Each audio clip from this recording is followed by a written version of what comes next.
and Special Call Committee the whole meeting to order. It is 3:33 p.m. Cody, are we good in the back? I should have asked that first. Okay.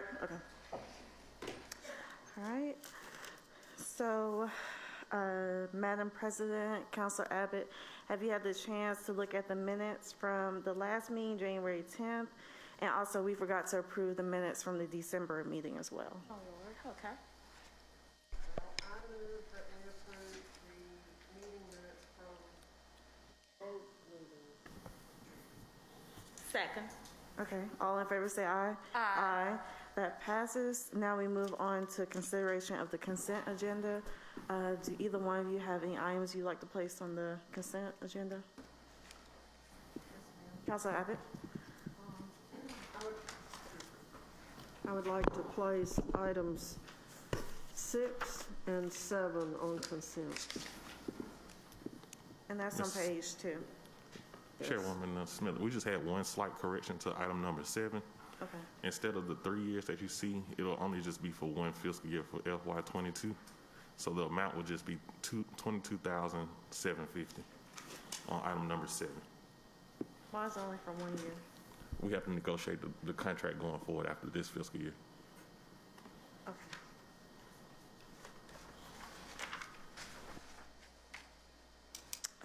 Madam President? I concur with that, so I move we accept those items as consent items. Okay, well, all in favor say aye. Aye. Aye. Okay, the consent items pass. If your item was on consent, then you can go have a good afternoon. Now I will call the first item is item number 4, a resolution by the Council of the City of Birmingham that the mayor be and hereby is authorized to execute for and as the act of said city an agreement with Empowerment Incorporated, in parentheses, Empowerment. Empowerment shall plan, implement, and host the Steel City Jazz Festival at Lynn Park, Birmingham, Alabama on June 17 through 18, 2022. The Jazz Festival is expected to generate revenue from out-of-town visitors and tourists as we promote the city with some positive publicity. The city will provide incentives and in-kind services to Empowerment in an amount not to exceed $150,000 for hosting the Jazz Festival in Birmingham. This is pursuant to Amendment Number 772 for hosting the Jazz Festival held in Birmingham. Move the item. Second. Okay, Chief Mitchell. Like Mr. Corialte Hauser to come and speak to this item.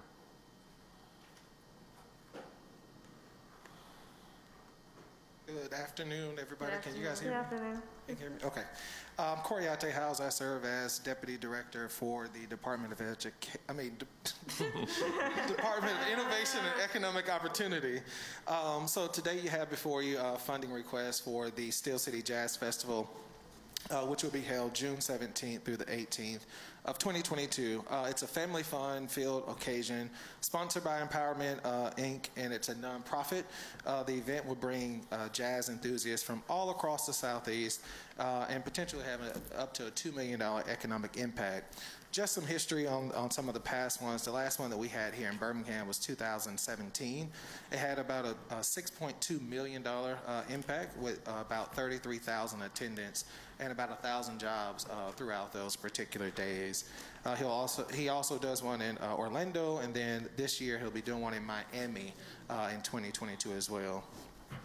Obviously, events like this deepen our cultural significance, community pride as we sort of build our inclusive and resilient economy. It brings people into the city to attract population growth and also business recruitment as well. There's a couple of things we mentioned about entertainment events. They create jobs, it's revenue producing, it aids in developing infrastructure, and it allows Birmingham to compete on a more global scale when it comes to entertainment, which is one of the fastest growing sectors, especially here in Birmingham. Just the last point here, Jefferson County's leisure and hospitality annual GDP is projected to be $1.8 billion in 2025, which is about 4% difference from just the general sectors of 2.6% growth for the county. So leisure and hospitality by 2025, it's supposed to grow at least 4%, which is about 1.3% over all sectors. So very important that we sort of see these investments as they start coming up, and hopefully by 2025, when we get this boom in leisure and hospitality, we've already set our stake in the ground here in Birmingham. So that's the item before you today, and I'm more than happy to answer any questions that you guys may have. Okay, Councilor Abbott? Yeah, I had a few. How much what is the estimate for the in-kind services for this event? Madam Chair, we're still working on those numbers between Birmingham Police Department. Ooh, okay, there we go. The Police Department, Fire Department, and Public Works, we're still working those numbers out. We have a few of them back, but we're still having to try and meet with the promoter and make sure that we have all our bases covered. So right now, the only thing that we're committing to is the in-kind cash contribution of $150,000. Okay. This says the city will provide incentives and in-kind services to empowerment in an amount not to exceed $150,000.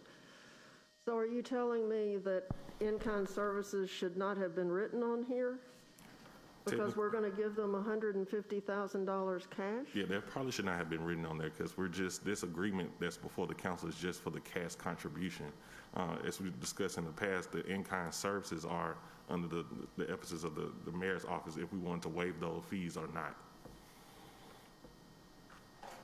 So I think the in-kind, I think it's supposed to be in-kind. Attorney Wright, what would you?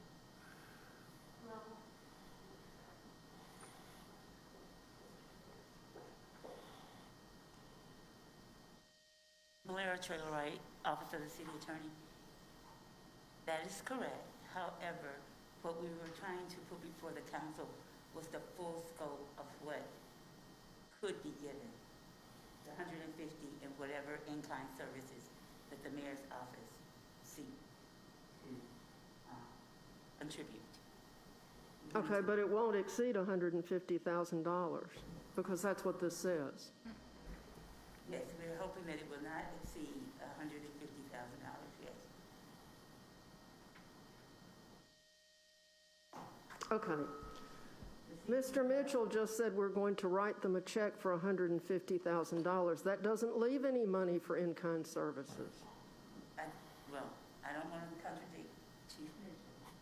I believe the way it's written, the city will give up to $150,000, which may include in-kind services, yes.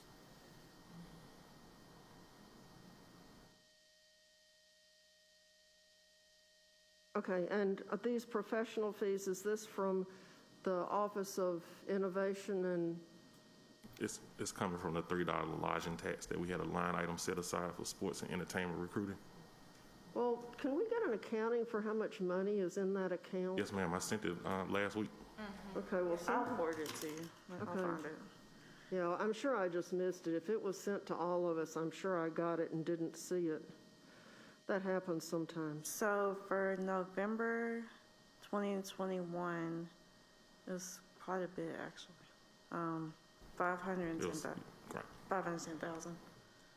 And then for October 2021, 51,000. And the collections are in arrears, so that November number is the October collections.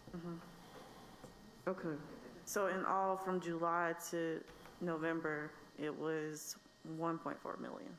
Yeah, and my concern, even though I missed the email and I'll go back and look at it, is we keep on committing money from that pot to support a lot of different events, but it seems that, we need to make sure that the money is actually there. It's like our new parking deal where we let people count on-street public parking as part of their parking. Well, if everybody is looking at the same money, will we have enough money for all these events, or will we overcommit because the pot says, athletics and entertainment, or whatever the title is. So to answer, Madam Chair, I think we're comfortable with that because we actually allocated that dollar amount within that budget because we budgeted $2.1 million for the fiscal year for the collection. As Ms. Middleman already noted, we're almost at 60% of collection 4 months into the fiscal year. So every time we commit some of this funding source, do we, Oh, yeah. Yes, ma'am. take it out so that we are not looking at the same money repeatedly? That is correct. So can I have the request of the updated budget maybe in like a couple weeks after USFL and the Jazz Festival? So Yeah, it seems like if we got a quarterly report, and I know naming it professional fees was probably very professional, but it doesn't really tell us what we're looking at. Because every department has professional fees as a line item, so could this be could it have a name that tells what it actually is? Yeah, we can change the name and create that GL account. It's just that's just the way New World system is pretty much done. So this actual GL account is professional service, but we have the line item that says in the budget sports and event recruitment. Maybe we could just put it in parentheses afterwards or something. We can definitely do that. Because, the council just gets hit with such voluminous amounts of information that sometimes, it just scrambles your brain to try to remember even which meeting you were in when you read something or heard something. So I don't know, maybe nobody else has that problem, but I do. It's called information overload, I think. But anyway, so yeah, if we can just designate it somehow, because I thought since it said professional fees, it was coming out of the departmental budget, which didn't make a lot of sense. But thank you. I think that answers my questions. Okay, Madam President? Yes, thank you very much, and thank you for presenting this. I know that this was a very popular entertainment resource for our citizens at one point, and of course, we have challenges with pandemic and other things, so glad to see this come back. I do have the question, you did say that this will be presented in Orlando and Miami this year as well, so we're part of several cities that Right. this will be. Yep, so Miami, absolutely. Is Orlando this year? Yeah. Montgomery and Okay. Miami is this year, so it's part of a broader strategy of Perfect. jazz enthusiasts. Okay, and I guess for Attorney Wright and for Chief, I know that often when we have these type packages that come up, there's always this question of the in-kind or the wording that's in the agenda item. Is there any way that we could just look at how we establish the wording in these? Because I think each of these type of events come with some type of in-kind that typically centers around fire, police, safety, that type thing. Is this something that we have to put in this writing because it's 772 or?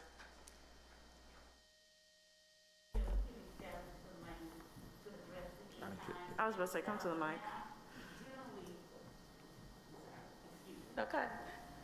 Generally, what I tend to do is just put the whole information in front of you so that you do not, we would give in-kind services and then you not know about them. So we'll address tweaking that language so that it's clear. What Okay. we're giving in dollar amount and what we're giving in-kind or remove the in-kind service. Okay. Since you know that in-kind services come along with the act. Correct. All right. Thank you. Okay, Councilor Clark? Sorry. I'm sorry. Thank you. Can you hear me? No. No? Well, it's a green light, but I don't feel Gee, mine's red. It's red. Oh, should it be? You got a better light than I do. Hello? Oh, there it is. Okay. So I had a couple of questions. I'm really happy to see this event come back as well. I feel like we have a bigger jazz void since we lost the smooth jazz, Magic City Smooth Jazz free concerts in the park too. And I have friends from Atlanta who would come every year for this festival when it happened. I was just wondering, is it the same group that's presenting, that is presented in the past? And if so, do you or they have some information on the economic impact of those past events? Because my friends all stayed in the hotel. They didn't Yeah. stay at my house. Yeah, I can definitely provide that. So for the last one that we held in 2017, there's about a $6.2 million economic impact. There's about 33,000 attendees and about 1,000 jobs created around those 2 days of the actual event. So we're expecting about the same now. Obviously, the numbers will differentiate because of COVID, but definitely expecting at least a $2 million impact for this particular event too. Okay, excellent. So my other questions had to do with whether we know, well, first of all, kind of what the total budget is for an event like this, because I have no idea. I'm just curious what it costs to put something on like this. And then I can just kind of get a sense of how much of that we're, are we the title sponsor? Yeah. Are we kind of co-branding with this level of investment? This is a small drop in the bucket for an event like this. The last event in 2017, I think the promoter contribution was like $2.5 million. Wow. So they still go Is out that for the whole tour or just for this one location? for one location. But it's several days though, like several days that, set up, rental of services and fee, so all of that is sort of included in that. Okay. So it could be, and again, this is 2007, so Okay. before we even had COVID, so food, things like that they have to put on, so that number may be adjusted now. Okay. And they're still trying to sort of figure out what that budget's going to look like to still be impactful, because we Okay. want to make sure that it's a good look for the city and not just kind of haphazardly put together. Okay, so yeah, that gives me certainly a perspective. Any word, are they able to announce headliners at this point? I don't think they have secured the headliners enough to be able to promote them, but the group is moving with some speed to be able to get that out very soon, because we know that's going to really attract the ticket sales. So I do know that they're trying to go ahead and get that out very soon so we can get the ticket sales that we need.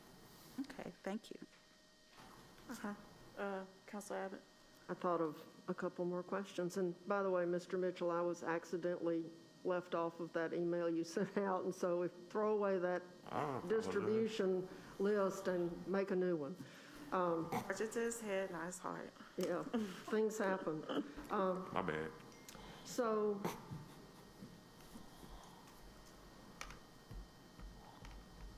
since the item we're approving is not to exceed $150,000, will that mean that after the police, fire, and public works departments determine what the projected cost will be, and if the mayor decides to give free services, because I know he tells a lot of groups that we don't give away free services anymore.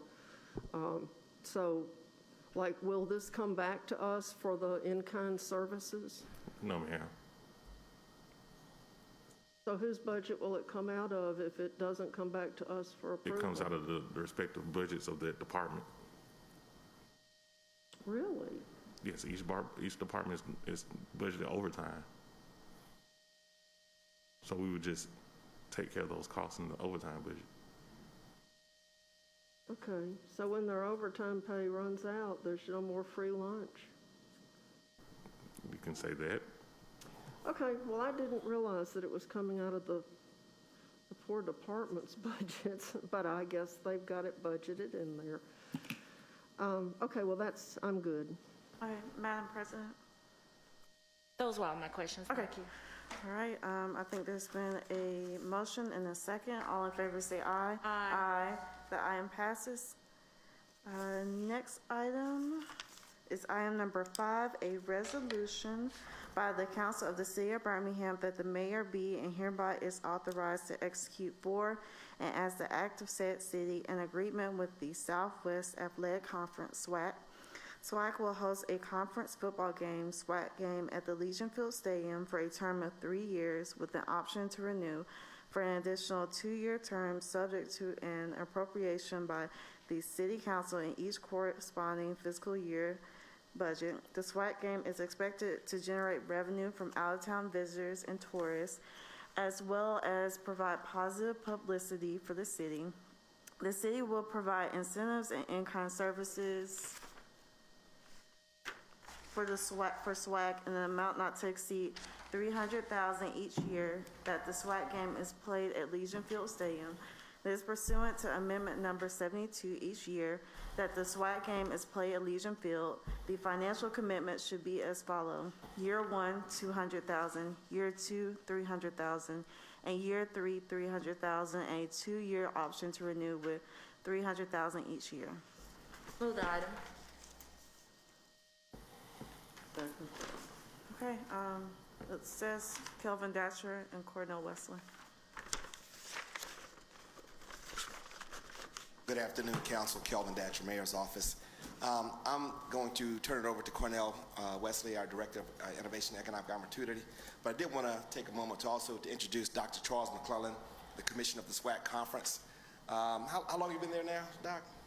3 years. And so in 3 years, he has doubled down on the commitment for the SWAC headquarters to stay here in Birmingham, including buying a new building that is now their corporate headquarters in Birmingham. The basketball tournament is in Birmingham, and for the first time ever, the baseball tournament this spring will be at Regents Field here in downtown Birmingham, so that's very exciting.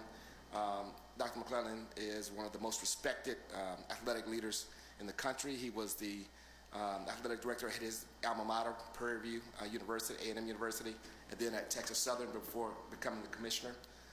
He was on the NCAA Leadership and Management Council, and now he sits on the Division I Men's Basketball Committee. So he is not just a local treasure, he is someone who represents the conference and our city very, very well. He also has brought in Florida A&M and Bethune-Cookman to increase that footprint. So we're incredibly excited to strengthen our partnership with the SWAC, and so you'll hear from him in a moment, but Director Wesley.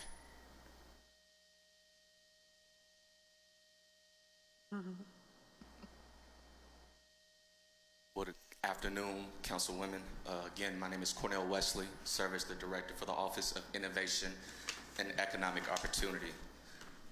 Black college football is currently one of the hottest tickets in all of sports, attracting unprecedented national attention among the largest crowds in the history of these great institutions.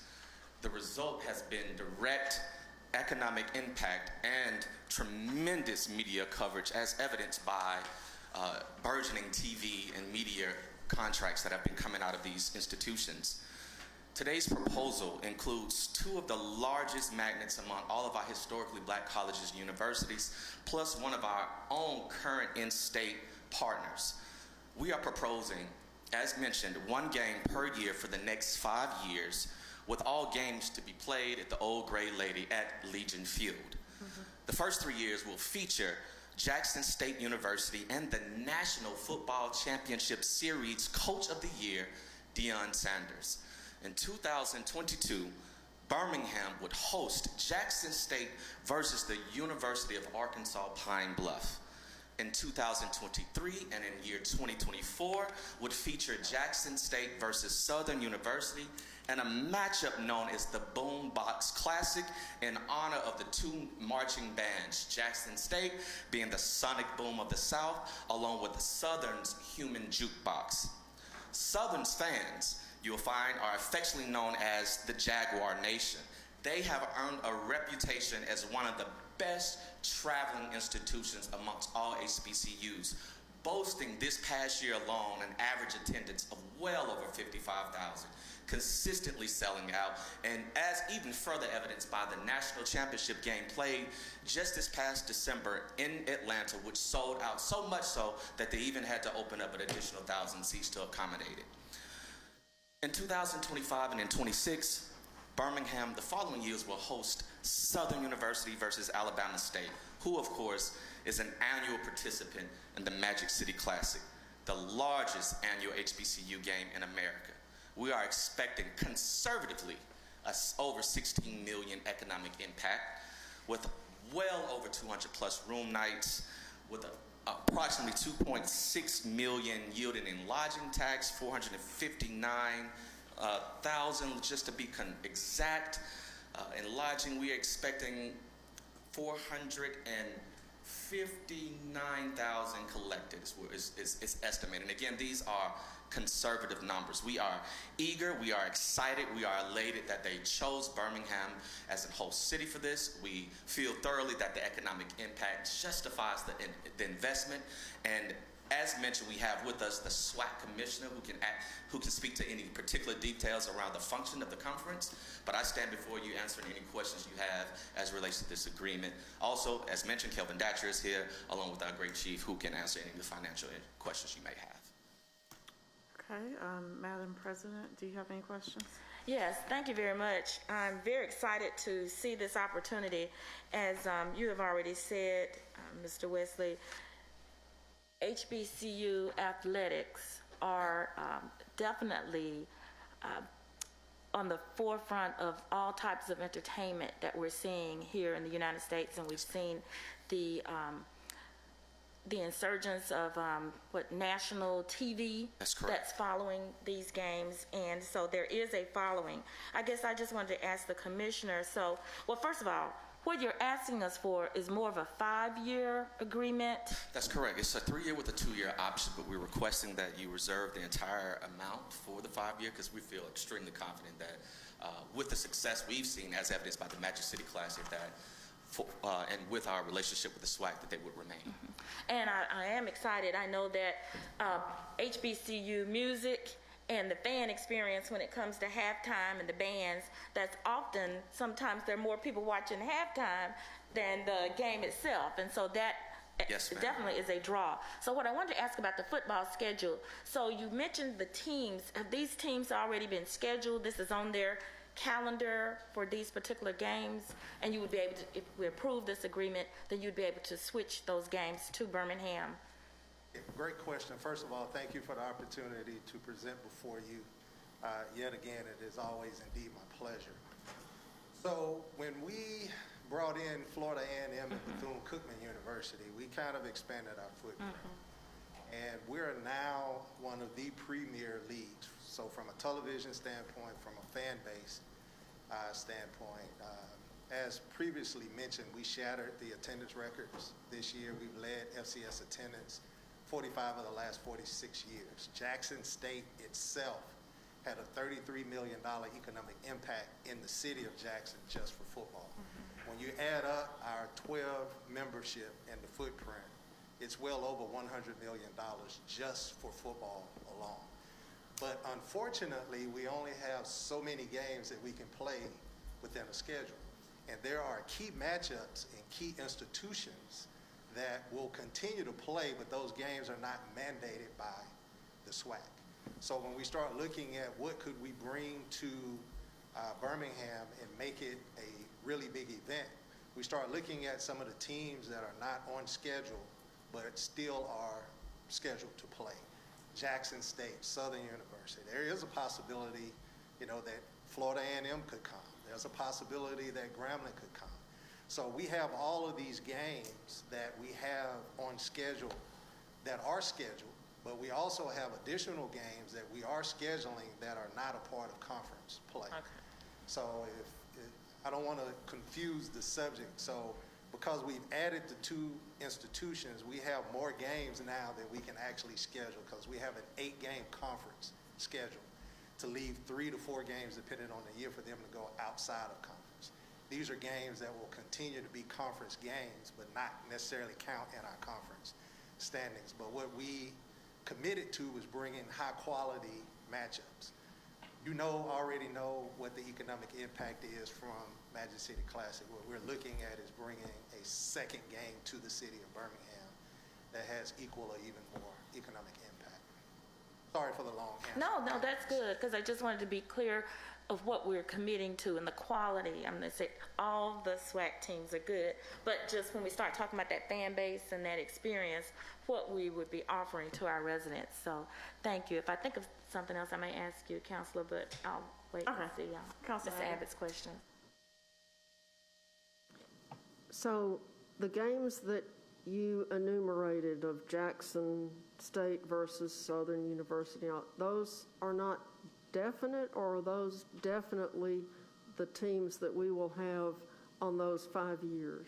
They are definitely the teams, but we're waiting for this to announce. So those Okay. are the teams. We've already talked to the teams. We've already talked to the athletic directors. Everything is in place. We just haven't technically pressed the button until we get formal approval from this body. Okay, and these are games that won't count towards the championship. These are games, extra games that are being played because you added 2 additional schools and there's... Yes and no. So what we have is we have 12 teams in our conference, and we have an 8-game conference schedule. Those are the games that will count in order for you to make it to the SWAC championship. So in every 2 years, there's a team that will roll off of your schedule from a conference game. So each team will not play somebody for a series of 2 years for a total of 10 years. So for example, let's just use Alabama State as an example. They will not play everybody in the West twice in a 2-year period, and it'll continue to roll. So I know I'm probably kind of confusing you in this explanation, so let me make it even more simple. So each team will not play another team for 2 years. Then that team will roll on, and they will stay on the schedule for 8 years. And that cycle will continue throughout a 10-year period to where it starts over.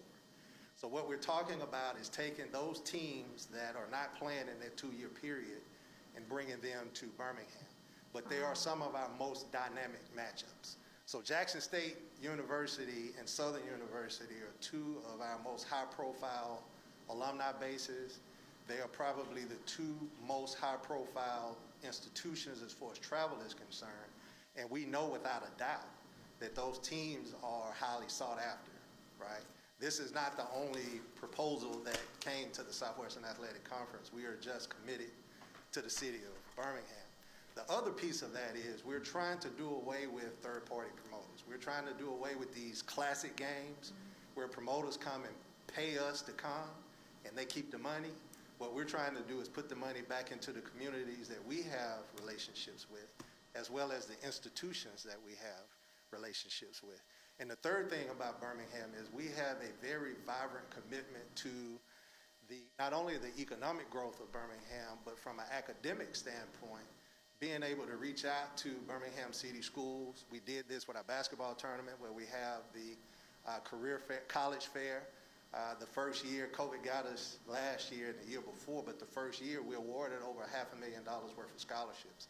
So we're committed to bring in all of our assets and resources. So this is not just an economic driver for us.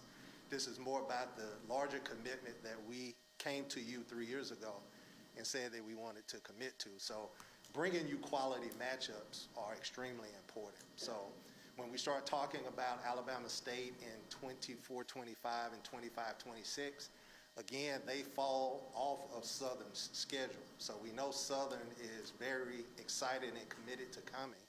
Then once Jackson and Southern plays their conference game and Alabama State falls off, or Alabama A&M falls off, even quite frankly, when FAMU falls off or Grambling falls off, we want this to be the city to where that game is going to be played. Again, I apologize for the long answer. So the teams that roll off and are not going to play are going to play in Birmingham if we approve this. That is correct. So they are going to play. That is correct. Hopefully.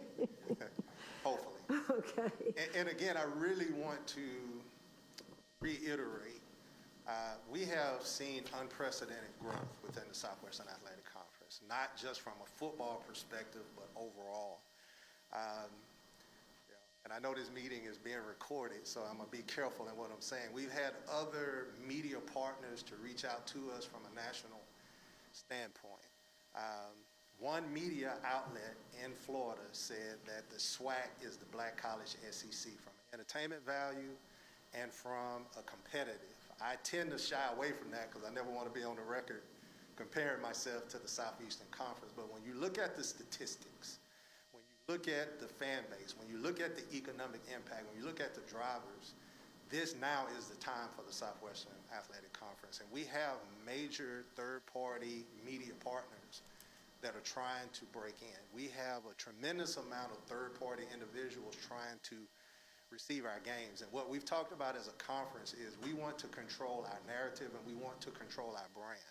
No longer do we want to just sell ourselves to this third party and let them take everything. We think we can change the way business is done within our Black college realm and help not only the institutions but our local community from an economic impact and from an educational impact if we can control this narrative.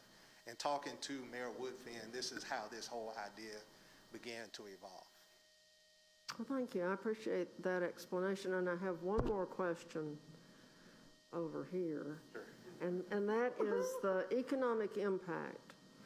I know you probably already said it, but what is the projected economic impact of these games being here? And conservatively looking at 16 million in economic impact, 2.6 million in room nights, which would allow the city to collect approximately around 459,000. Okay, and this is not the MSA, it's just the city of Birmingham? That would be correct. Yes, ma'am. Okay, because in the past, we've only been able to get MSA estimates. Somehow nobody could ever break it down to just the city of Birmingham. So, good. That's great. Well, I had another question that slipped my mind, so. Councilor Clark, Thank you. we can't hear you. Thank you, Madam Chair. I want to just welcome Commissioner McClellan to Birmingham and the SWAC back to Birmingham. So you've been back for 3 years. Where did you all go? That's a great question. Technically, we never left. Okay. We were always here, but we did not have a really good relationship with the city. When I came in 2019, we made it, our business to have a strong relationship with the city. We entered into an agreement. We talked about baseball. We talked about basketball. We also have track here, and we've actually instituted 2 golf tournaments here that our member institutions have come in. And when we made our presentation to the council about 2.5 years ago, we showed that just the SWAC office being here, economic impact was approximately $8.9 million. Okay. It's actually grown. We bought the old Pittman Financial building. I see it. I pass it all the time. So that's great. And the whole point of it is we are investing in the city of Birmingham. So technically, the conference office never left.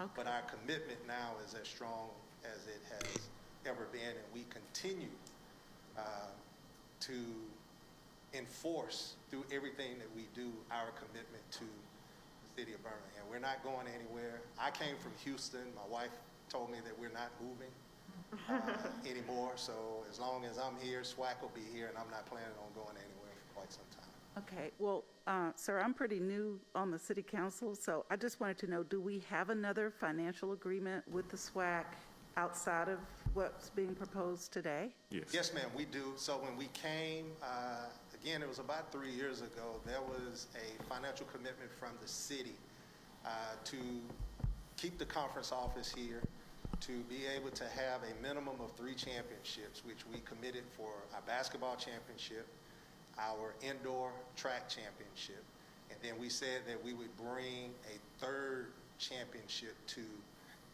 the city, or a 3rd event to the city. So we actually brought baseball this year, and we've committed to, and we've been doing this for a couple of years, 2 golf tournaments. So we actually have 5 events where the contract calls for 3. And again, the permanent residents of the Southwestern Athletic Conference being here. And I know you didn't ask this question. Well, may I ask how much Yes, that, I was getting ready to say. I know the you didn't ask term this question. and the amount of that Yeah, commitment? but it started at 150,000 for the first year, was 150 for the second year. It's still it's 150 for 3 years. 150 for 3 every 3 years. Already, Councilor Clark, it's already in the budget. We already have that allocated for it. No, I just want you to know. It's already, and whenever you get your budget overview, we'll they'll explain everything to you. So. Yeah, okay. So then this is proposing an additional financial commitment to have these big blockbuster games. Do you know what time of year these games will occur? Yes, ma'am. Approximately the third week in September Okay. are the dates. It could fluctuate depending on the calendar, but these are September. Nice. Football It's not cold yet. It's great. More like exhibition style games. Does this preclude us from hosting the SWAC championship game? No, ma'am, it does not preclude you. But that's a whole nother bid, isn't That's, it? yes. So, again, I apologize to everybody for taking up all of the time. These are some very good questions. We talked about the SWAC championship game here in Birmingham, and actually this is how this entire relationship began to grow. My predecessor had a deal to where the SWAC championship game was going to be here, and it was the last championship game. The conference office said we were not having a championship game anymore, and it was going to be at Legion Field. But ironically, it was at the same time that UAB had its championship game. So I politely backed out, and we moved the game on campus. The game on campus was hugely successful to where, and again, these numbers, Jackson State hasn't given me these numbers. I know this meeting is on the record. But I always say this, I can multiply, divide, add, and subtract. We know that Jackson State brought in over $1.5 million just in ticket sales and parking and concession. So that game now has become a little larger than ultimately what it originally was. We know from Jackson, Mississippi, they gave us the economic impact numbers. That one game alone was over an $8 million economic impact. So hosting of the championship game now is on the individual campus, so you have to qualify. And we've had other entities to come.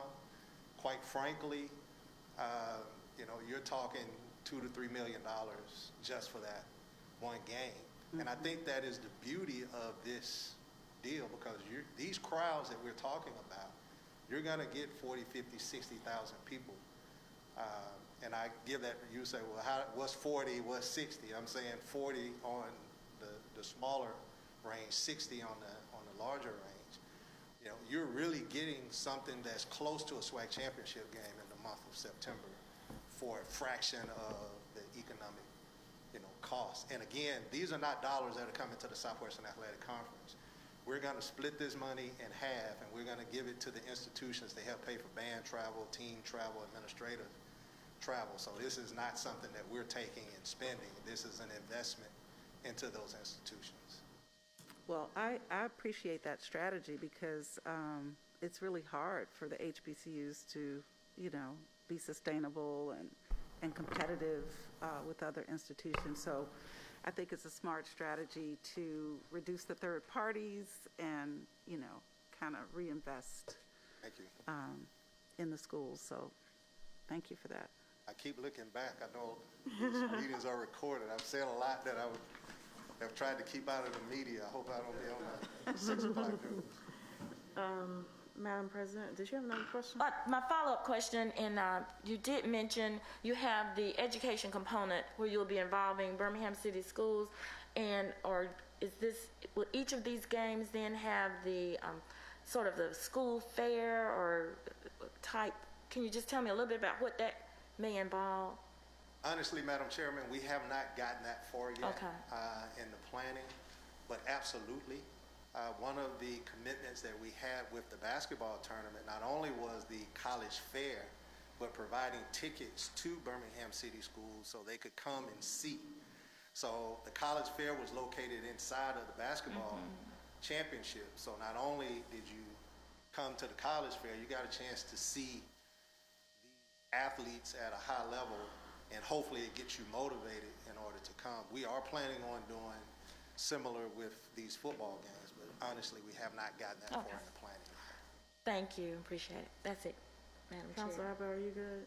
I just had one more question, and that's why, and this is for Mr. Mitchell. Why is it $200,000 the first year and $300,000 forever after? I can probably answer that one. Okay. I negotiated down because the first year we wanted to make sure that we, one, could deliver, and two, the matchup that we had, which was Jackson State, the University of Arkansas at Pine Bluff, is not as big as the Jackson State Southern game. So we wanted to have some economies of scale and not necessarily come and just ask for a blanket amount. We wanted to be fair in our ability to be able to deliver to you what we said we were going to deliver. What he said. Yeah. Fair sounds good to me. Yes, I ma'am. like that. So that was my only other question. Counselor Clark. Just one more thought. So right now, JSU has a lot of star power. Yes. If that changes somewhere along this 5 years, do we get to, do we have some outs? Will the contract come back, or the contract's in the agenda? The contract come back after 3 years for the renewal. Okay. But we can put in the contract. So these matchups are the matchups that I have offline talked to the institutions. I kind of alluded to it earlier. There's a lot of games that we can bring. What we think is good in 2022 might not necessarily be good in That's what I'm thinking. 2026. Yeah. So our commitment is that, exactly. Okay. But I can tell you that Jackson State, they've led FCS attendance almost every year since they've been in existence. Jackson State is that name brand. But if you had an opportunity to get a Florida A&M here, I'm pretty sure you would want to jump on that because they have a very robust, matter of fact, their national alumni president is here, Birmingham. So yes, and we are more than willing to write into the contract, given the flexibility for us to mutually agree upon the opponent. Because again, going back to your question, he did not want to put the cart before the horse. These are conversations that we've had with the schools, and they are ready to go, but we did not want to execute until we had formal approval. And if formal approval means that you want some flexibility in the future, I would argue that I probably would want that same flexibility on our side. Okay. What he said again. Well, I guess my question is, how did you get Florida A&M and Bethune-Cookman to join y'all? I would like to take some credit. I'm not quite sure if I would be justified in doing so. But I can tell you the Southwestern Athletic Conference brand has been strong. And it has come even more strong based upon not just Coach Prime. A lot of people try to give it to Coach Prime. This happened before Coach Prime. But when you look at our entertainment value and you look at our rapid fan base, they wanted a part of it. They're on the East Coast. They only had 1 or 2 games as to where they had the type of environment they got within the Southwestern Athletic Conference. I talked to the athletic director at Florida A&M. They played Alabama State for homecoming. They made more money playing Alabama State for homecoming than they had at any other event. It was a 7-figure deal. And they reduced travel by 35%. So in the state of Florida, they cannot get state funding, nor can they finish in a deficit. And they've been finishing in a deficit. Just on travel alone, they were able to balance the budget. So there were a lot of politics involved, but once the economics got to it, and then we were able to give them some incentive to come, and they saw that they're going to be able to make a lot of money and get this. If you look at what SWAC has done, again, Coach Prime signed the #2 recruit in the nation. He flipped him from Florida State. That received all of the attention. It's okay, Travis. But Alabama A&M just signed a 4-star athlete, right? We've had at least 7 4- and 5-star athletes, so they're starting to choose us. They're starting to choose us because they can get on national television. They can play in front of 40, 50, 60,000 fans. And they can go to the Celebration Bowl, play on ABC, and play in a national championship game. And then that's just football. You add the other 17 sports, and you add again the economic impact, it was just a no-brainer. And once FAMU signed on, the chairman of the board from Bethune-Cookman is actually on the FAMU's board. So when he heard all of the presentation, he called and said, what about Bethune-Cookman? I think our challenge right now is making sure that we can kind of gel the 12 together. Yeah. Because we're starting to get calls from other schools wanting to join. We are Black College athletics right now. When you look at the SIAC and the CIAA, I'm looking back, no disrespect to anybody from those schools, we are the only Division I conference that has every Division I HBCU from Texas to Florida. So the MEAC now only has 6 football playing schools, so the center of the universe on Black College athletics is focused on SWAC. And the center of the universe on Black College will be focused on the city of Birmingham the 3rd week in September every year with this football game, and it will be a national event. Wow. Well, I will have to give you kudos. You told us 3 years ago you were going to elevate SWAC, and that's exactly what you did. It's a little bit different for me just because I played sports in the MEAC, and you're so right because Hampton left the MEAC right after I graduated, and they do struggle. They do struggle a lot. So I really want to say thank you for helping out HBCUs because the budget for sports is nothing. Because I think President Harvey at Hampton, he ended up cutting the golf team, for example, and we raised money for it. And so we have a whole bunch of kids struggling to find out if they can transfer to Howard, other schools. So I really want to say thank you for doing this. Cornell Wesley, kudos to you. You've only been here less than a year, and you've brought so much to the city. So I'm really proud of y'all for this. Thank you. Just one more question. How much, I guess, what's the percentage of the revenue that will actually go to the schools? Like, how much money do you think will go to the schools each year? Did you say some of the money? So all of it? 100% of the profit. 100% of the profits? Okay. So from a Southwestern Athletic Conference, we are a not-for-profit. So in our Constitution and bylaw, it's my responsibility to generate enough resources in order to run conference office operations. Once I get to that point, all of the money goes back to the school. So the thought process of this, again, was, and I'll be careful on calling any institution name, why go play Institution X in Alabama and get beat 85-0 and bring home a check when you can create your own value and have that entertainment value and it be worth something. So we're trying to change the way that this whole game is being worked and the whole game being set up. And not to get too much into the parallels of what's going on with the NCAA, but the NCAA has just redesigned its constitution. You're going to be talking about the Autonomy 5, which is the Power 5. You know, what are they going to do with their balls, what the Group of 5 are going to do with their balls, Conference USA, Sun Belt.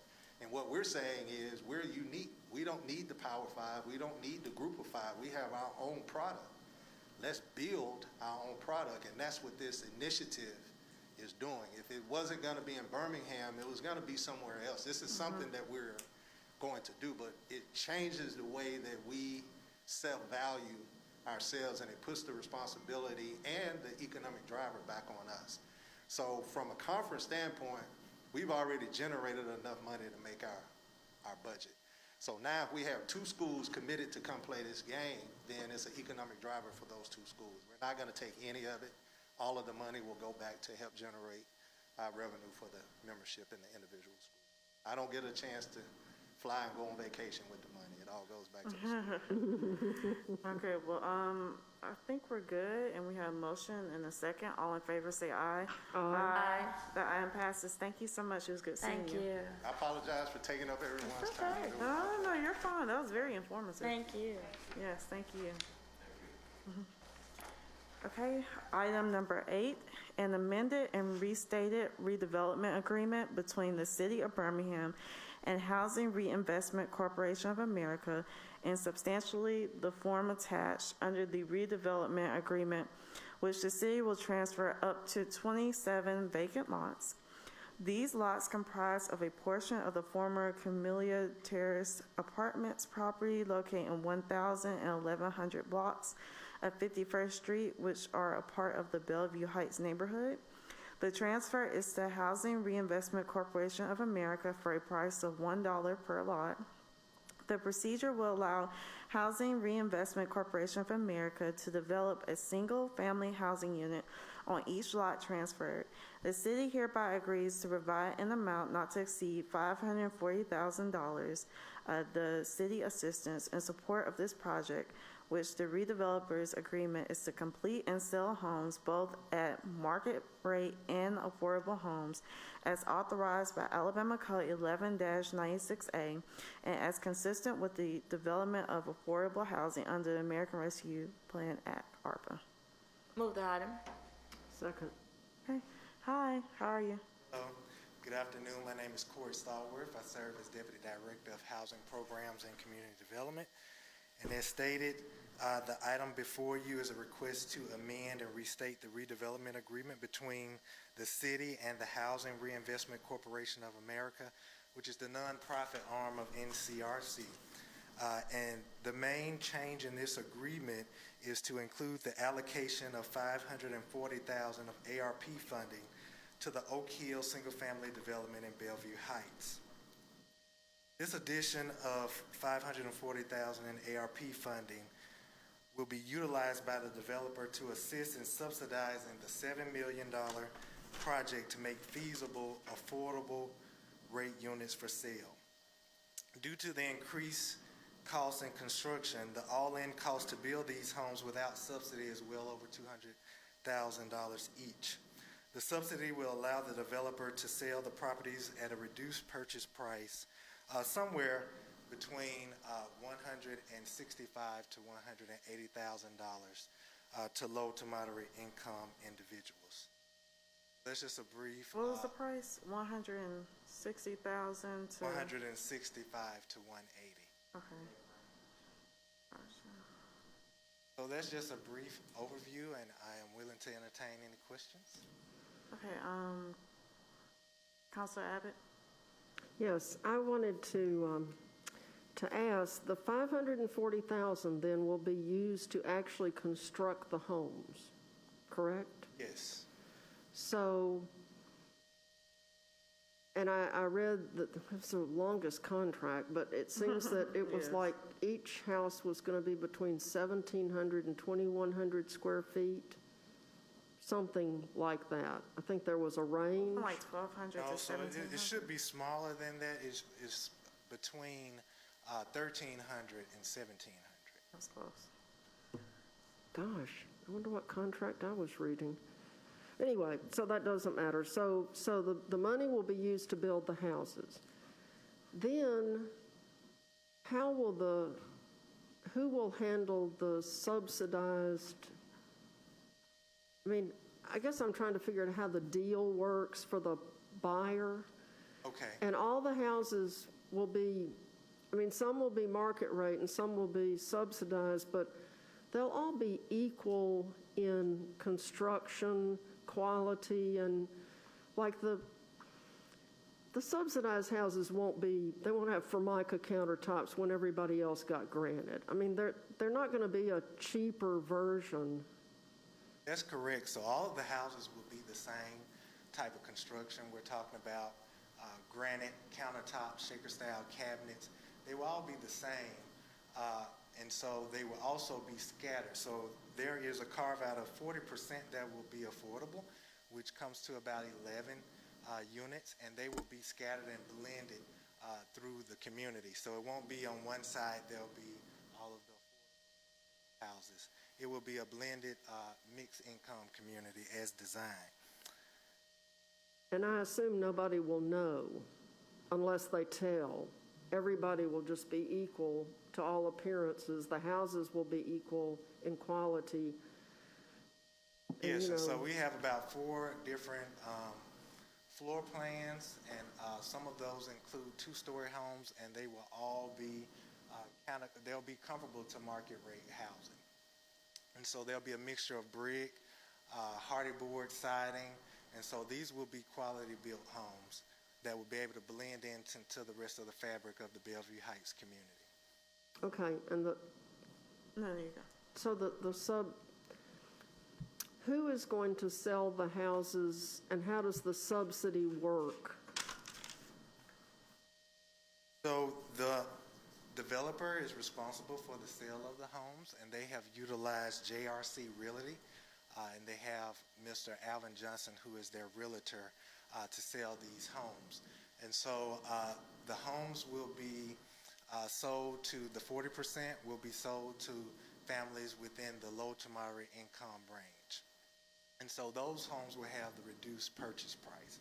Those families will also be set up with other banking partners that have banking products to assist them with down payment assistance program, those lower credit score requirements. And so Mr. Alvin Johnson will handle the coordination of all of that through the sale of that. And who at the city will oversee that? So the Community Development Department will ensure that the houses are being sold to low to moderate income families, just the same way we do with our home programs. So it will still follow the same regulations and guidelines of that. Okay. But we will still want to see the income information to make sure that the families are qualified. So what is the range of low to median income? What would that constitute? Is it like 25,000 to? Yeah, so I'm glad you asked that. I looked that up before I came.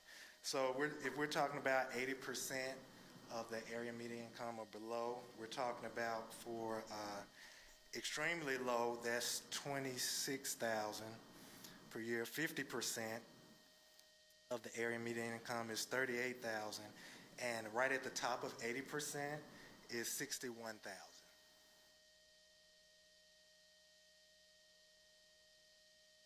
So what is did you say is the reduced purchase price for those people from low to moderate income? Yeah, so those homes will be between the 165 and 180. And so for the other 60% of those houses, what would be the price they will be sold So at? those will be 180, and some will actually be in the upper 100,000s.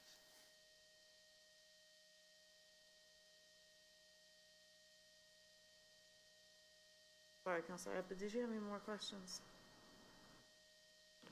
I do, but I'm probably getting into the weeds, and I don't want to get too far into the weeds, but I was just trying to understand, like, okay, let's say that I'm going to buy a subsidized house. Okay, is the price still $180,000 and then I get a subsidy added in that brings the price for me down, or is the price discounted to start with and I only pay, $165 instead of paying what a market rate person would pay? Right, so the $540,000 is what buys down that price to make it, let's say, 165 or 170. So it's already bought down at the point when the buyer begins to process. Okay. I just wanted to understand that. Thank you. So it wouldn't be reduced lower than 165. Okay, good. Thank you. Madam President? Thank you. I just wanted to get clarification. The $540,000 that's coming from money from the American Rescue Plan. And I just wanted to be sure I'm clear. I was thinking the $540 was to help with building costs. It's not, but you're saying it's to buy down and help the subsidy. It has nothing to do with the cost, the building cost? Yeah, so the cost of construction is well over $200,000. And so without this, is somewhere near $200,000. So without this subsidy, then those homes would have to be sold at a higher that price. amount. Okay, that makes sense. And then, yes, and how did you come up with this figure of 540? It again is dealing with the cost associated. I was just trying to see how you extrapolate Yeah, with the costs associated with those 11 homes. Okay, all right. Thank you. Those are my questions. Thank you. Councilor Clark? Yeah, I had something similar to what Councilor Alexander and Councilor Abbott were asking about kind of the mechanics of it. And I know sometimes these subsidies can be put into a second mortgage that's forgivable over time or something like that. But I understand because of what I do every day, how expensive it is to build something right now. So whatever costs they imagined that they were going to be able to deliver them for is just way more than that now, right? Correct. And so, and then the market is always who's showing up to buy the house, really. I mean, we can say market rate, but it's like who wants to be here and what is their income status and how much mortgage can they, That's right. afford? What are they pre-qualified for? So it's probably, I'm just guessing, it's a combination of what it's costing to build and what the people who want the houses can qualify for that's sort of making you have to size this gap. But it's just going to go to the developer and they're going to have certain buyers qualify to get them at a lower price. So that lower price, like I said earlier, is carved out for 40% of the units, those 11 units. But the buyers have to qualify They to have get to it qualify. for the lower price. They have to be Based at on their 80% income. of the Okay. area median income or below. And they have to, And the houses, those 11 houses have to remain affordable units. They'll have the deed restrictions. okay. So they will have to provide documentation to your office. Yep, they'll provide it to the realtor, and the realtor will work with our office so that we could monitor and make sure that this indeed is someone who qualifies. And so we'll maintain a file in our office as well. Okay. Well, I'm very excited about this. I'm glad about where it landed. I do know that they are looking for other sites, and so that's not the subject of this, but Yes, yes. I don't want everybody to be jealous. No. They're looking for other sites. How about Larkway Gardens? Too late for that. So yeah, we Jealousy definitely coming. plan, we are working together now to identify other sites across the city, even some of those city-owned lots that may be ideal, whether they're scattered or contiguous. And so we'll be sharing that larger plan at a later date. And I do want to make one more point while it's relevant. These deals, these affordable housing deals, or even any kind of housing, they're not going to work. They were hard to do before COVID. They are really out of reach now. So we're going to have to subsidize Yeah, and housing. this is typical what we're seeing with a lot of our other projects as well, just pandemic and the rise in construction.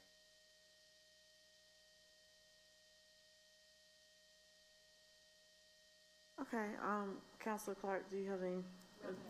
Okay, so at the December committee of the whole meeting, it was discussed that this project would get well more than 540,000.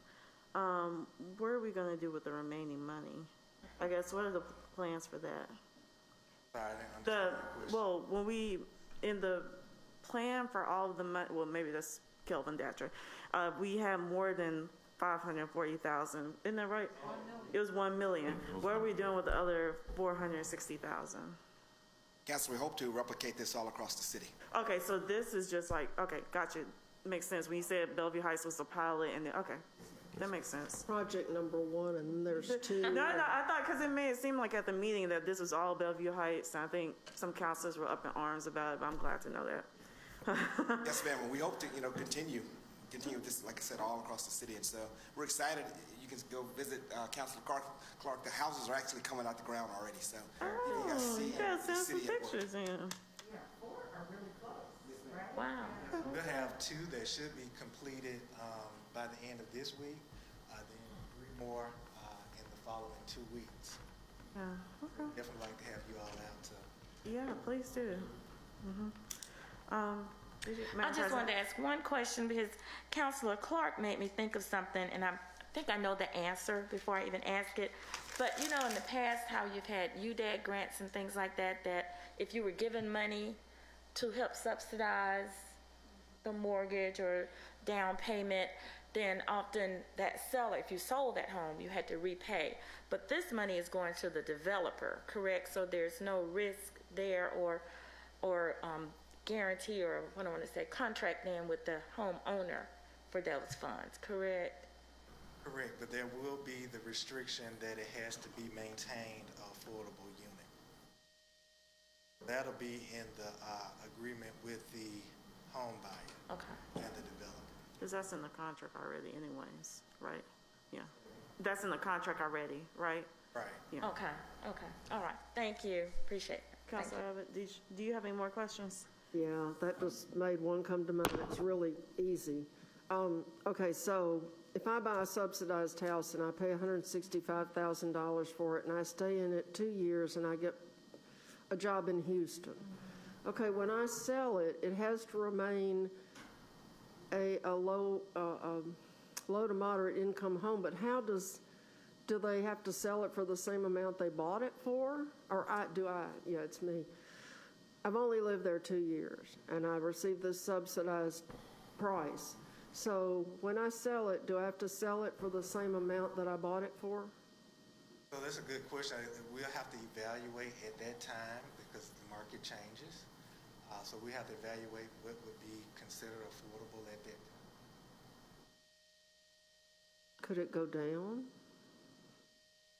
Not likely, but it could, depending on the market. Yeah, because, I mean, things happen in people's lives. Certainly, if you got a great job offer in some other city, you would want to leave even though you hadn't stayed long enough to, I don't know. I'm remembering the other ways of doing it, but I was just curious. So thank you. Thank you, Madam Chairman. Yeah, Councilor Carr. It's your Everybody's questions are triggering, but you know, I was going to ask before Councilor Abbott's question, you know, was it permanently, you know, is the deed restriction permanent, or does it expire after so many years, or you release it? But I like the idea of permanent affordability. You know, so it's it's there forever, as long as that piece of land is there. Well, but how does anybody build wealth if they can't? Good afternoon. Chris Hatcher, I serve as Interim Director of Community Development. This deed restricted for 15 years. 15 years, okay. Dang.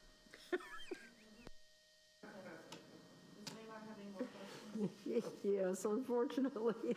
You're right. Every question makes you think of another question. Let's go to Madam President. So one of the reasons people buy a home is to build wealth so that they have something to hopefully pass on or at least live off of when they get old. So if you buy one of these subsidized houses and you do have to leave, then you never build any wealth. You just get what wealth you put in it back out. Is that how it works? I mean, I'm trying to figure out how people build wealth if the unit has to remain subsidized. I'm kind of lost there. Is it just to have a place to live, or is it to build wealth? Yeah, so there's a part of it, and that's why I stated that the market changes over time. So, the market trend has increased over the years. Even though it has to remain affordable, that price could be more than what the new affordable price when they get ready to sell could be more than. So if I'm sorry. Councilor Abbott, did you have any more questions? That's fine. I mean, I'm just sitting here trying to imagine how this works. And Gotcha. Okay. Hold on. Let's see. Madam President, are you good? Okay, Councilor Clark. Okay. I'm just assuming that if the family was 80% of, it was affordable for them at 80%, the deed restriction will say it needs to stay affordable to a family at 80%. So what's affordable for a family at 80%? Today it's, what you can qualify making $56,000, but in 5 years, that could be a higher number. Yeah. That would be the ceiling. But then the appraiser has to also have an opinion of value for the banks. And then they have whatever equity. So, I mean, that's what I'm kind of. The dangers of home ownership. Yes. You don't ever know. So they would have a ceiling, a value ceiling that's created by the affordability. That's going to be a limiting factor in the value in a future year. But you have also the appraisal and other stuff. So the next family might get a house worth $250,000 for $200,000. Correct. I mean, it depends might on just be different. the market at that time. Yeah. That helps me a little bit. But that's really.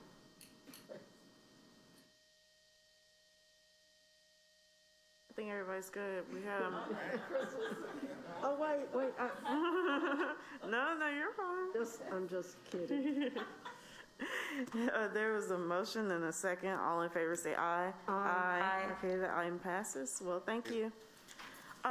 If the committee would just give me a little leeway right here, we don't have anything for new business, but Counselor Moore and then Counselor Tate had sent us examples of online surveys about the budget priorities for the city. And so I just wanted just 5 minutes for us to kind of talk about what are our thoughts as a committee for it. Should we move forward with it? Like, what are your thoughts about it? Especially like Counselor Abbott, who's been here a long time, and Madam President being our president. Well, this is what I think.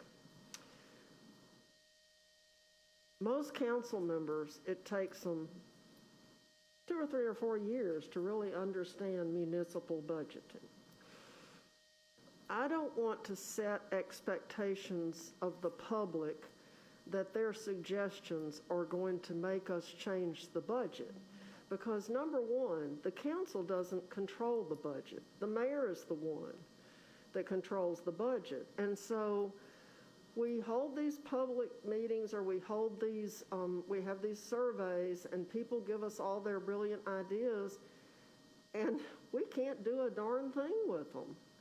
So what concerns me is giving people the expectation that we are going to do a survey and do what they want us to do, which is probably going to be pave the streets and fix the sewers and fix the lights and fix all the stuff that's broken. That's what residents want. Now, there may be some other people that chime in on our surveys, because I don't know how we would control who responds to a survey, but I just think that we have to be very careful not to set expectations that if you send us these suggestions, we're going to be able to implement them. We want to know what you think, but, you know, the budget team in the mayor's office is the one that needs to be doing this, not us. Even though it makes us sound very even-handed and generous and wonderful and we care what you think, the council has no control. So that's my concern, is that, you know, you have to be very careful in the crafting of the questions you ask people, unless you just say, what do you think we ought to do with the city's budget this year? Well, do the citizens know that 70-some-odd% of the money is already gone and off the table because it's paying for salaries and benefits? Probably 99% of the people in the city don't think about it. They just think we have $450 million and look what we could do with that. You know, we could build everything. Well, it's not true, and if you don't have an educational component to your survey, you know, I just think we'd be stepping in it big time if we're not exceedingly careful. And that's why I said in my response email that if we don't include the mayor's team in this initiative, in the discussion of whether to do it or not, I don't want us to look foolish. And I don't want us to look like we're just, you know, trying to placate people. No, we didn't implement the budget you wanted last year, so we'll ask your opinion again this year. I mean, You see what I mean? I just think that it took me a long time to understand the difference between municipal budgeting and how everybody else in the world budgets. I mean, we're just different. And it takes a while to figure that out. And the thing about the 70% of the budget being off the table, and then you've got to buy all those trucks, and you've got to buy all those cars, and you've got to fix all the roofs, and you've got to pave all the streets and fix all the sidewalks. You know, I guess it's more so like, so I went through the surveys and it was very very detailed. Like it asks you your age, if you from New York, if you actually lived in New York. It asks your demographics, so it's broken down. So you'll be able to see if someone actually lives in Birmingham and is asked these questions or not. It did ask. It wasn't just like, oh, what do you think of the budget? It was more concrete and detailed, like I said before, than that, because I think it does shoot us in the foot about that. Honestly, we could do like a mini educational piece for the residents, because they kind of need to know what the money is going towards. And then, so yeah, I do think that's a possible partnership with the mayor's office. I just don't want to put it all on them and be like, hey, here's the survey, we want to do it, and then just give it to them. But Madam President, what do you think? Well, I do appreciate, as a council, us looking for ways to involve the residents in the conversation and the piece around, our budget. But I think we do have to be realistic in that. I do also, though, understand the rationale of not so much a sense of false hope, but what would we do with this information?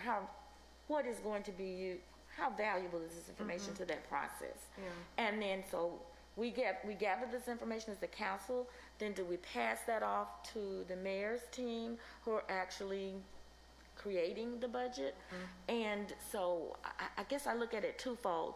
It does allow, and I don't know what their process is, to be fair to them, as how much of that input is from the public in making those decisions, because as Mrs. Abbott said, there are some things that are just raw and concrete when it comes to salaries and budgets, and it is a total different animal. Here I was thinking, because I've done budgets in my work setting, it's totally different. You're absolutely right. And I'm thinking, oh, well, I've done a budget before, and I've created a budget.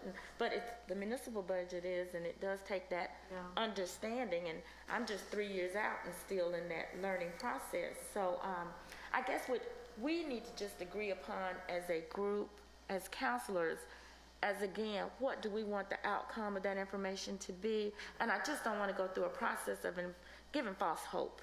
Yeah. But I do want to know what people think is important. Yeah. But then there is that educational component, that understanding of what that budget is and isn't. So I'll talk about this because I talked with Kevin, who's on my staff now, about it. I do want to do some type of public hearing before we release the budget, just so the public can have an opportunity to talk to us, because we have to do that. That's required by law. We have to have. No, I'm talking about before he released it. Like usually it's like at the end of May, but like do it in April.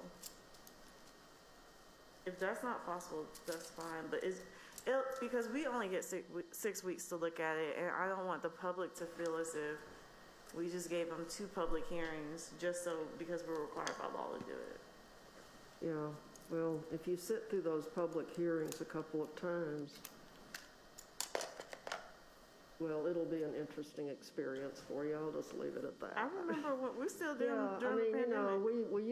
We used to have the public hearings, and we would have scores of people coming and asking us for money. Well, back then, the council could carve up the budget. I remember one year we took a percentage out of every department, and the 4 departments, we didn't know what we were doing, but we did it because we could. And so that was so we could fund a bunch of these entities that came with their hands out saying we need money for, all the not-for-profits in Birmingham would show up. But then when we quit funding not-for-profits, the number of people who came dwindled down to a handful, because they knew that we weren't going to be handing out money. So, we had the budget, we had all of those little dog and pony shows that we took around the city, and we would have them in different locations in the hinterlands and all over. And, 20 people would come to hear our spiel about, and it was really mostly an educational spiel, and Chaz was involved in a bunch of them, where we were trying to educate the public on how I'm just got to quit using my hands to talk, but You know, it was, I think can't the hear you. educational piece is the most important piece. I don't necessarily think that asking people's opinion on what we do with the budget, because we have no real power over the budget, but the educational piece is the important part. Well, we could do that too. Well, I don't know. Well, in COVID, I don't know what that will look like, but that's something we can do as well. Well, we could do it online. I mean, if people would come look at what we put online. I mean, Chaz probably still has some of those presentations on his laptop. Ms. Kia, I know you got something. Yes, I didn't see the information relative to that, but hearing the conversation about it is, I think that anytime you do a survey in the council itself, we may not have, or you may not have, an influence as to the budget, but you do legislate, advocate, and you review this budget. So if you got the citizenry together to collectively look at this data, then it would tell you what advocacy you could have, what policy you might want to put around that particular set of information, a data set that you're getting. So I think it would be at least very fruitful to look at the survey to see what the objective is. And as Councilor Abbott has said, for how many budgets this is for us, 20?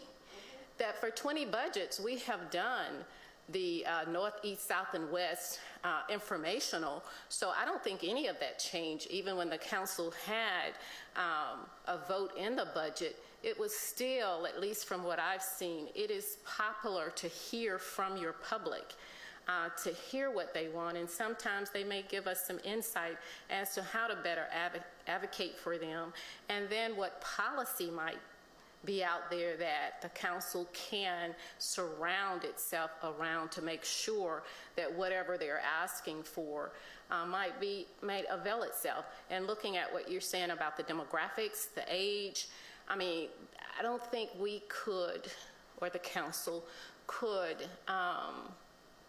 you can't get too much information about who is your constituent. I think that would be good. So I would be very interested in looking at the components and what data set would be yield out of that, other than just the information of I would like more roads. Everybody, we know that. And then we could always definitely do the educational piece as to what it is that we're limited by financially, and from the council standpoint of what it is that you can actually do. But advocacy is at the top of what you do. Yeah, so I'm looking, I sent you those links, Cheryl. Okay. I'm looking at like one right now, and it talks about citywide services, your top 3 needs or priorities: infrastructure, library and parks and recreation, public safety, climate equity fund. Well, I think that's just for this county. And then asks how familiar are you with the city, with how the city develops the annual budget? That'll kind of go with what Councilor Abbott talked about. Are you interested in participating in a budget town hall? And it's like really, that one's really short. It's the one in New York that was a lot longer. But that's just something maybe we could just think about. So, well, sorry, Councilor Clark. That's okay. What are your thoughts? Well, I mean, I do agree that, you know, getting people's, getting a sense of constituents' priorities doesn't hurt. But I do think we have to qualify that, you know, this is informational for us so that we have a sense of your priorities and where we can advocate for you. But I did think the public safety one was well crafted in that it was only dealing with public safety. That was the New York City one. Oh, yeah, yeah. So if you were trying to figure out how to, you know, maybe shift some spending away from traditional law enforcement to other strategies, I think it's good. So it's all in how you craft it and how, because surveys can really lead people to not opine very broadly, but to, you know, give their opinions more narrowly according to like what we might have more discretion over, and not the things we can't. But I feel like, we need a survey. I think the mayor needs to survey us because we need to Well, that's what the influence- 5 budget priorities were for, just to get that conversation going. I'm still waiting on 3 more counselors to give it, but that kind of helps them to get it at the end of January, but versus they usually do it in March and April, so. ended versus Well, it's supposed to be open-ended, so you won't be constrained by it, because you may not be in the traditional sense of whatever is in the budget. You could be like, hey, I would like this to go towards more mental health initiatives, and if we can't put in the budget, you can see how you can use your discretionary funding for it, for example. So it was just wherever you guys would, whatever you want to do it with, basically. Okay. So that was kind of the survey to give the mayor some idea where we want to. As individual, because he knows, like, usually it's street paving, weed abatement, like, he knows it's the basics, but like we've talked before with him, maybe there's some things we're a little bit more passionate about that he doesn't know about, because he's just one person. Chief Mitchell is just one person. Okay, well, I'm speaking for the new folks. I mean, it's hard to just know even how to answer that question. Well, that's why you ask your neighborhoods. You ask them, and you ask them. You do what? You ask the neighborhoods what would they like to see, and and also you saw that what canvassing, you saw what your district needed differently, maybe. No, I'm saying I answered the question, but I'm just saying having the knowledge, enough knowledge of the budget to really that's what intelligently answer the question. Well, for me, I gave you an answer, but. I didn't say nothing was wrong with your answer, but wait a minute, I didn't say nothing was wrong with your answer, but like Councilor Abbott said, it takes time to understand the budget too, and they're willing to sit down with you, but we want to get started, and you'll see this, I know you work for America, you'll see this, you'd rather start earlier than later, because they usually finish the budget, it's a while, it takes them a minute, but you don't need to give them your input when they finish the budget, because they've done all their work, and they spend months doing this. And also they have public hearings. I know it's virtual, but you can attend those as well for each department. Okay, so we'll get notice.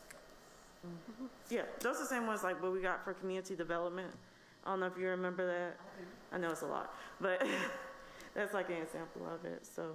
Yeah, we get invited to every single department's little dog and pony show where they ask for what they want. What we don't ever see is what they're granted, because, of course, they ask for lots of stuff, and there's not enough money to go around. So we sit in on those I need this and I need that meetings, but then we don't sit in on the meeting where the decisions are actually made. So when we see the budget, it's like, oh, well, what happened to fixing all the library buildings if you cut their budget again? And you don't get that answer because you didn't see you didn't see the sausage being made. Mm-hmm. You just got to hear the ask, but you didn't get to hear the tell. We're only going to give you a quarter of what you asked for. So, I see that as the little problem with our budget process is the council. It's kind of like a surprise at the end. Even though we've heard, if we attend every single department's hearing, we hear what they asked for, but we don't hear what they're granted. Well, we'll just talk with Chief Mitchell about that one, even if it's something that just comes to the committee and we invite other councilors to it. Because we can, if I'm saying correctly, we can use this committee for things like that. Okay. Well, that's all I wanted. So, So what do you think you're going to do now? I think we just need to think about it. We could talk about it in 2 weeks at the next committee meeting, but I just wanted to have that conversation now. Then it'd be March, April. Actually, if we were going to do a survey now, it should be for next year's budget. Okay. Because we probably should start surveying like right after the budget is passed. Okay. We should do a survey for the next budget so that we have a lot of time to, for one thing, somebody's got to go through all the results and figure them out. So we can synthesize. Yeah, we would really have to synthesize it, and I feel like even though this is early, I mean, it's January still, I don't think that we can have an impact on this year's budget because I think that it's sort of too late. But if we started right after the budget was passed on July 2nd, then we do it and we have 6 months, 7 months to ruminate over it and decide if there's any way to use the information intelligently, you know, between the mayor's side and the council side. I mean, I don't think we need to separate ourselves as if we're a different entity because we're all the same city. Yeah, well, it's good to have that conversation now because it's probably going to take us a minute to develop that survey to see what all 9, 10 of us really want on Because there. I think I think doing it too fast could get us in trouble. Yeah, okay, all right, well, I think that's it. Is there a But it's a motion? great idea. I think it's a I move that we adjourn. Second, all in favor say aye. Aye. Okay, thank